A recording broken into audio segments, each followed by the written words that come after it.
uchli bor, uch burchak. Ichiga kirgan narsa yo'qolib qoladi. Ashi jinlarning makoni deyiladi ashi. Keyin osmonda Bermud uch burchagi-ku. Ashi jinlarning makoni bo'ladi. Osmonda ham bor bu narsa. Kirgan samolyot yo'q bo'lib qoladi. Osmondagi jinlar, uch yuradigan jinlarning saltanati ash bo'ladi. Osmondagi. Yerdagi g'avg'o jinlar saltanati ashi yerdagi, ashi dengizdagi uch burchak ashi jinlarning saltanati ash bo'ladi.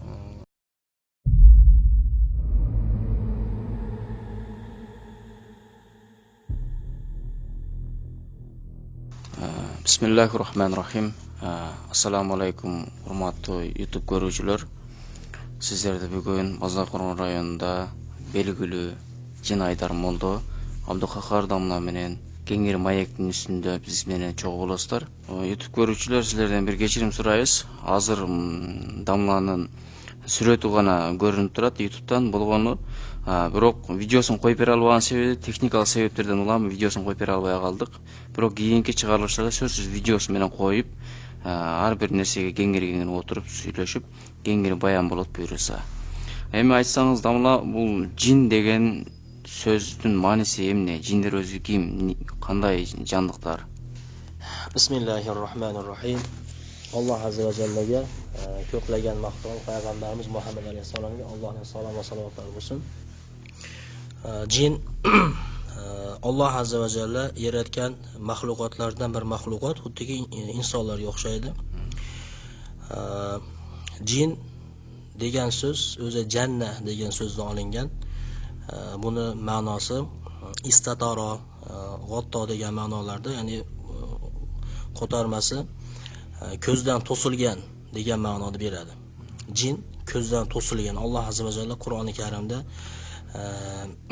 bu jin haqida hattoki jinlarni nomladi va jinlardan shu so'zdan kelib chiqqan so'zlarda ham Alloh taolo Qur'onda bayon qildi.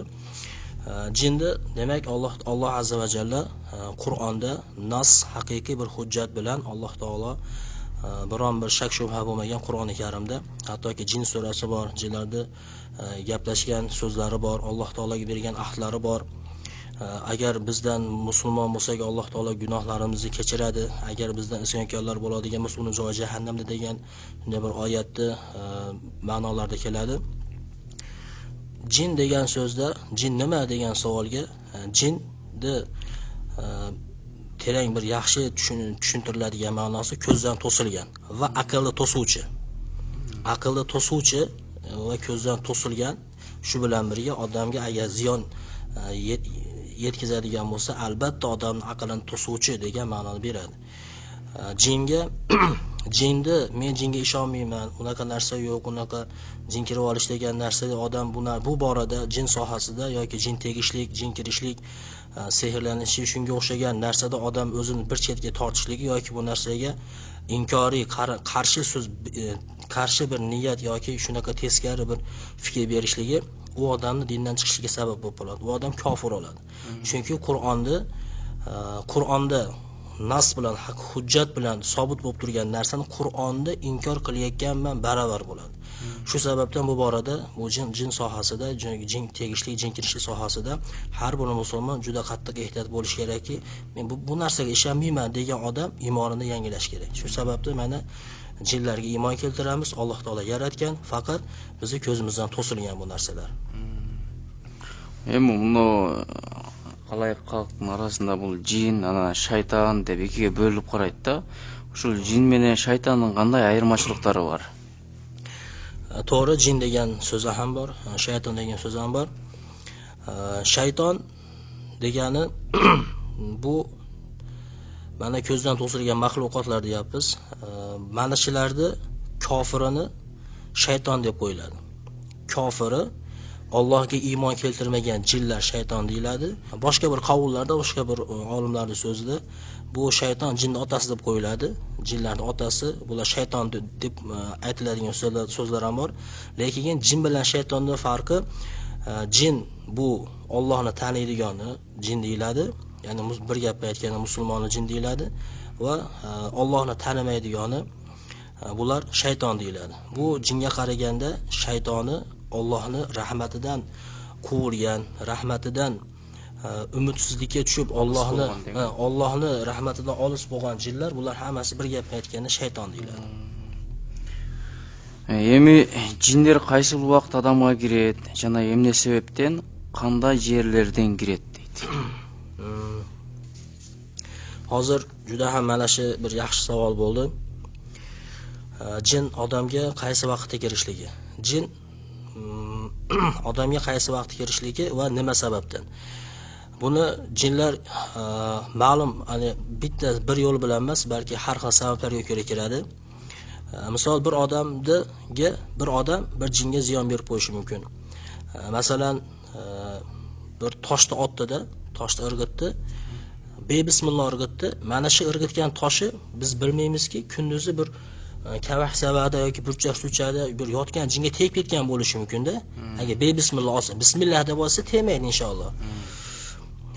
Endi bebismillah shu narsani otib qo'ydi, keyin haligi jinga tekkandan keyin haligi jin shu odamga qaslashib, shu odamga ziyon berishi mumkin. Bo'lmasa, mana kechki mahalda ba'zi anaqalarda endi o'zimizni anaqani o'tgan holat tajribadan suv qo'yayotgan bo'ladi, kechqurun suv qo'yishadi, tolada, boshqa yerlarda, katta-katta suvlarni qo'yishib, 1-2 kechki paytlarda yuradi. Shunda g'avvos jinlar ham bo'ladi, suv jinlari. Mana shu suv jinlari o'ynayotgan bo'lsa, bo'lmasam arada bo'yida yotgan bo'lsa, hali odam ketmonmi yoki yurish turishi bilan shu jinga bir ziyon berib qo'ygan bo'lsa, shu jin shu odamga qasd qilib olishi mumkin. Bo'lmasam atayin yollanma jinlar, sehr deyiladi. Atayin kirgizadigan jinlar bo'ladi. Yaxshi ko'rib qolib kirib oladigan jinlar bo'ladi. Endi bu insonga kirmoqchi bo'lgan jinlar o'zi xohlagan mahalda kira olmaydi bular. Xohlagan mahalda kira olmaydi. Faqat bu insonga shu jin kirishligi uchun mana shu jinlar insonni 5 ta holatga tushib olishini kutadi. 5 ta holatda. Birinchisi o'ta qattiq qo'rqib ketishini kutadi jinlar yoki qo'rqitadi. Qo'rqmayotgan bo'lsa, bir narsani tushirib yoradi. Bo'lmasam bir hakillagan itni tovushini o'xshatadi. Bir gap aytganda, agar bu narsa uzoq ketadigan bo'lsa, hattoki jinlar o'zi qo'rqitishga ham o'tadi. Ana shu odam qo'rqib ketganda, bunday bir sovuq ter chiqadi, bo'lmasam shu bir tovonining tagi yuragi uchib chiqqanday shunday qattiq qo'rqib ketadi. Ana shu qo'rqib ketgan mahalda jin kiradi. Birinchisi mana qattiq qo'rquv mahalda, stress mahalda jin kiradigan bo'lsa, ikkinchisi o'ta qattiq xafagarchilikda, o'ta qattiq g'amga tushganda, odam bu dunyo keng bo'lishiga qaramasdan dunyoga sig'may qoladi. Bir siqim bo'lib, o'ta qattiq bir siqilib qolgan mahalda, g'amgin mahalda, xafagarchilik bo'lib turgan mahalda jin kirib olishi xavf katta. Jin kirib oladi. Undan keyingisi odam qattiq g'azab qilganda, achchiqlanganda. Odam g'azab qilganda, achchiqlanganda, mana shu odamga jin kiradigan eshiklar ochilib ketadi. Jinlar kelgan, qaslashgan jinlar yoki shunaqa yuborilgan jinlar mana shu mahalda kutadi. Shunda achchiqlangan mahalla jin kiradi. Keyingisi gunoh, ma'siyat ish qilayotgan mahalda. Gunoh, ma'siyat ish qilayotgan mahalda muzika eshitsin yoki boshqa bir Alloh tiyu sog'an ishlarni qilayotgan bo'lsin, bir gap aytganda shu gunoh o'rinlarda ham jin kirib olish xavfiyatda. 5-inchisi mana eng asosiysi ertamangi kechqurungi zikrlar bor. Payg'ambarimiz tongi va tungi zikrlar deyiladi. Mana shu zikrlarni qilmagan mahalda mana shu jinlar shu odamga kirib olishi mumkin. Mana shu 5 ta holatda agar banda bo'lmaydi, 5 ta holatga banda tushmasdan zikr bilan yuradigan bo'lsa, inshaalloh u odamga kiradigan jin eshiklari yopiq bo'ladi. Agar 5 ta o'rindan birontasiga tushib qoladigan bo'lsa, olimlarimiz so'zi bor, bu odam zikrini yangilasin deydi. Biz o'sha bir sahobani hadisini sharhida keladi.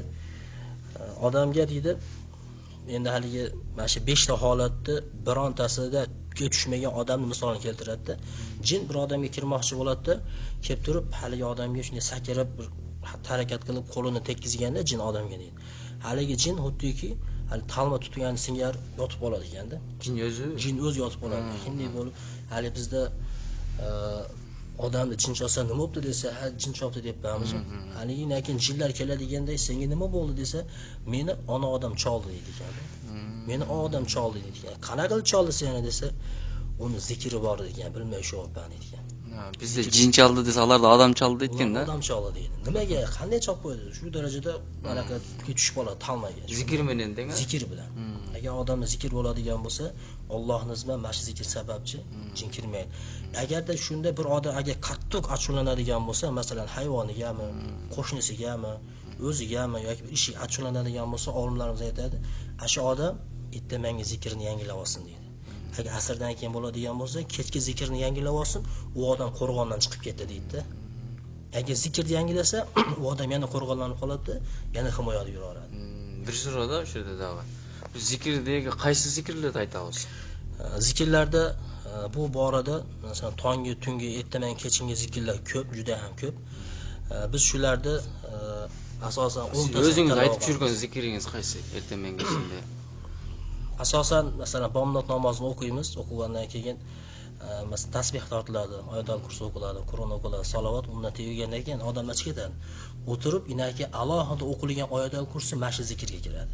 O'zincha o'qilib namozdan sirtqari. Namozdan tashqari u o'qib qo'ygan namozdagi oyatul kursi u emas. Bo'lib. U boshqa bo'lak. Kechqurungi xuftondan keyin o'qilgan oyatul kursi u ham emas, u boshqa. Masalan bomdod namozidan keyin o'qilgan oyatul kursini bir joyda o'qiymi? Bir marta o'qiladi. Bir joyda o'qiydi. Bir marta. Tongi tungisi. Keyingisi oyatul kursidan keyin Ixlos, Falaq, Nas sura 3 martadan o'qiladi. Undan keyin Sayyidul istig'for, Subhanallohi va bihamdihi, masalan 100 marotaba. Undan keyin o'qiladigan duolar o'zi aslida 10 ta. Bir o'tirganda bardig'ini o'qish kerakmi? Hammasini o'qish kerak. Bir o'tirganda. Oyatul kursini o'zini o'qib qo'ysa-chi? O'zini o'qib qo'ysa ham bo'ladi, lekin undan boshqa, masalan oyatul kursining fazilati alohida. Undan keyingi duoning fazilati alohida. Har birining fazilati bor. Bir odamga bir shayx aytadi, "Ey jin" deydi, "Shunchalik zo'rasang chiq menga kir" deydi. Deganda, "Men senga kira olmayman" deydi jin aytadi. Kitobda o'qib kelyapti.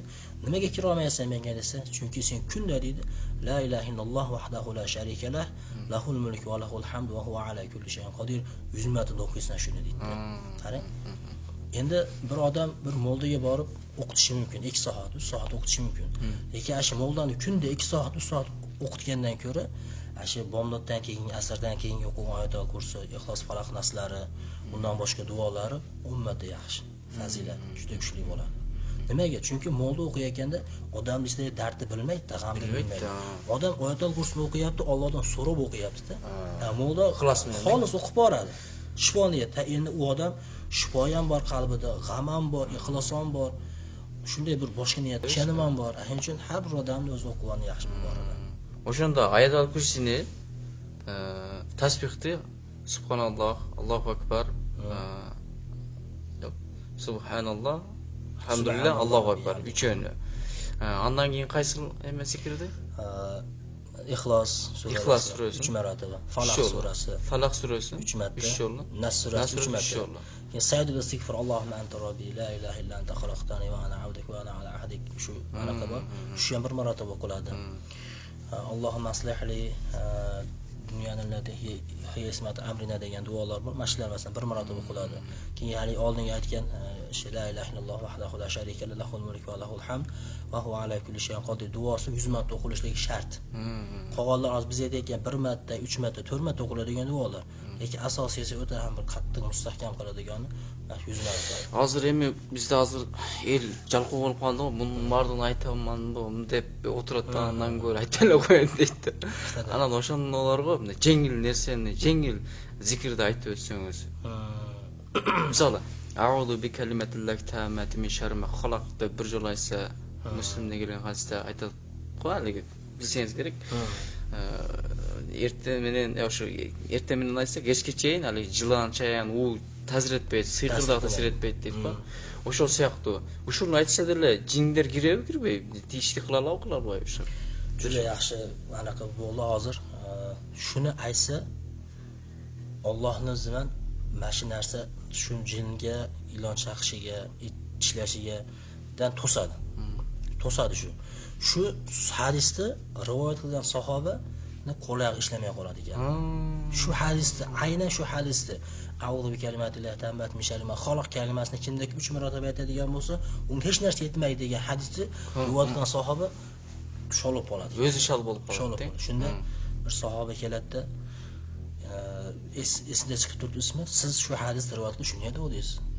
Rasululloh sodiqul masduq Rasululloh to'g'ri so'zlovchi. Nima ahvol bo'ldi deganda, to'g'ri men g'azab qilib qo'ydim deydi. Shu hadisda aytgandan keyin shu ertamangi zikrga qo'shadi shuni. Shuni aytgandan keyin g'azab qilib qo'ydim deydi.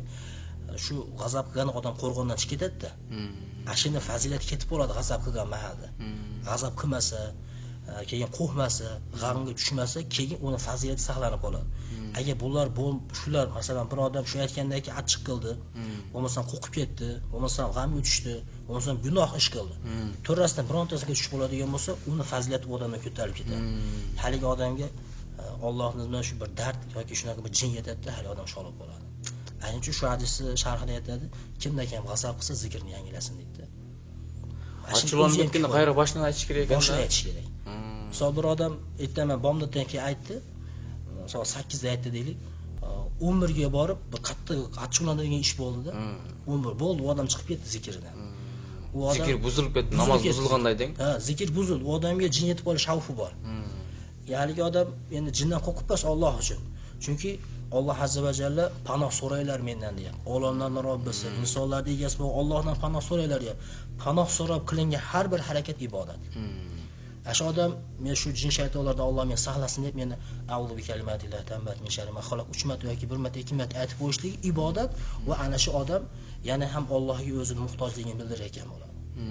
Shu qaysi holat bo'lmasin, shunda zikrni yangilash kerak. Shu mana bismillahillazi la yadurru ma'a ismihi shay'un fil ardi va la fis sama va huwas samiul alim degan duo bor. Mana shuni aytib qo'yishlik inshaalloh kifoya qilaveradi. Alloh azza va jalla har bir narsada musulmon odamni ishini to'g'ri qilishni xohlaydi. Biz ham shu foydalanmoqchi bo'lgan odamlarga aytadigan narsamiz, har bir masalan zikrda ham qanchalik to'liq bo'ladigan bo'lsa, nafaqat bu dunyoda jindan, shaytondan saqlanadi, balki qiyomatda u odamdan ko'ra afzalroq odam bo'lmaydi. Zikri sababli. Hozir bu yerda 5 uchurda kirib ketadi deb aytdingiz. O'shalarning birosida bir kitobdan o'qib qoldim-da, qattiq odam kulganda da kirib ketadi deb o'shalga qanday deysiz? Unda u ham bor. Unikini bir sanaqada keladi. Qattiq qaqalab kulganda kirib ketgan, qattiq xursandchilik deyiladi ash. Qattiq xursandchilik degan so'z ham bor. O'ta qattiq xursand bo'lganda, o'ta qattiq g'amga tushganda, ashunda ham jin kirib ketadi degan anaqasi ham qovullar bor, ashlar ham bor. Biz aytganda qattiq ana haligi suv jinderi bor dedingiz-ku, bizda suv perisi deb qo'yotgan, bilisi deb qo'yotgan-ku. Alloh o'zi negisi suv perisi degan bo'lsa kerak yashovda. Bunda Allohning yaratgan narsalari ko'p. Misol uchun Allohga iymon keltirgan odam masalan oyda ham hayot bo'lishi mumkin. Bizda Allohni aqli bilan tanimasdan, aqli ko'rgan narsaga, qo'li tekkan narsaga ishongan odamlar masalan tarilka deyishdi. O'zi asli tarbiya ham bitta Allohning maxluqi. Suv pari bo'ladigan bo'lsa, u ham bitta Allohning maxluqi. Lekin Alloh taolo jinlarga shunaqa xususiyat bergan, tusni o'zgartiradigan xususiyat bergan. Shu katta moddiy o'rtada dengizida haligi uchli bor, uch burchak. Chekirgan narsa yo'qolib qoladi. Shu jinlarning makoni deyiladi ashad. Keyin osmonda Bermud uch burchagi u. Shu jinlarning makoni bo'ladi. Osmonda ham bor bu narsa. Chirgan samolyot yo'q bo'lib qoladi. Osmondagi jinlar, uch yuradigan jinlarning saltanati ash bo'ladi. Osmondagi. Yerdagi g'avg'o jinlar saltanati shu yerdagi, shu dengizdagi uch burchak ash jinlarning saltanati ash bo'ladi. Yerda biz ko'zimizga ko'rinmagan olam, lekin suv parisi jin bo'lishi ham mumkin. Bular yoki haqiqiy bir shunaqa bir yog'i odam, bir yog'i baliq narsa bo'lishi ham mumkin. Lekin men ko'pincha aytadigan narsam, bu narsani masalan ko'proq men jin deb taxmin qilaman.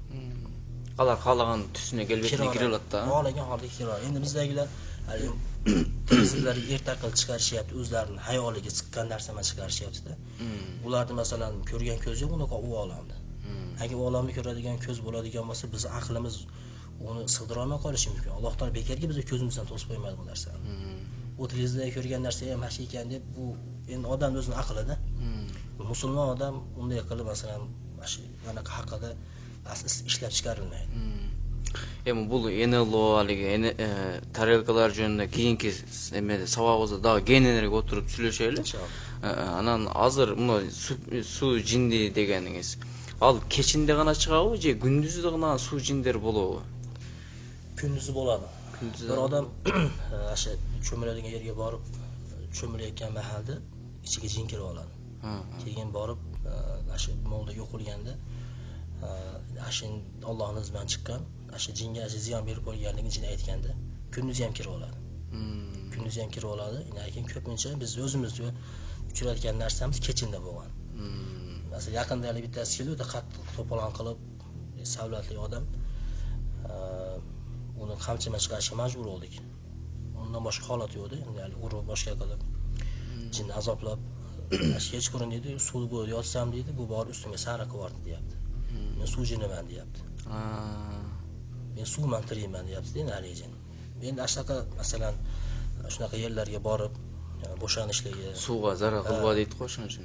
Shuning uchun u suvda masalan bizga ko'zimizga ko'rinmagan hayot bor-da bu yerda. Allah razı olsun damla.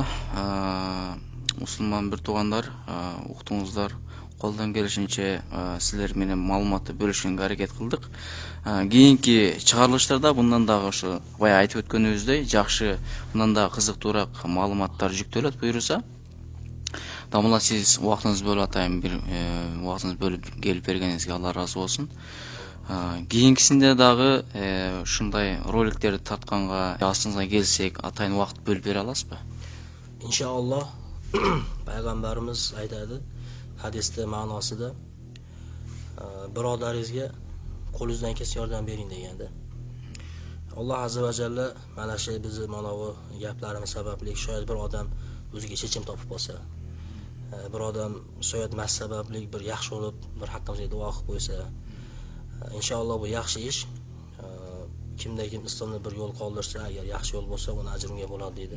Inshaalloh Alloh uchun shu bilgan narsamizni birodarlarga ulashamiz, Xudo xolasa. Урматтуу YouTube көрүүчүлөрү, эгер сиздердин мындай сиздерди жүрөгүңөрдү ооруткан бир суроолор болсо, ошо видеонун түгүнө комментарий калтырсаңар, биз сөзсүз окуйбуз. Дамлага сиздердин сурооңорду, орчундуу болгон суроолордун баардыгын топтоп туруп Дамлага беребиз буюрса. Ассаламу алейкум рахматуллахи ва баракатуху. Ва алейкум ассалам.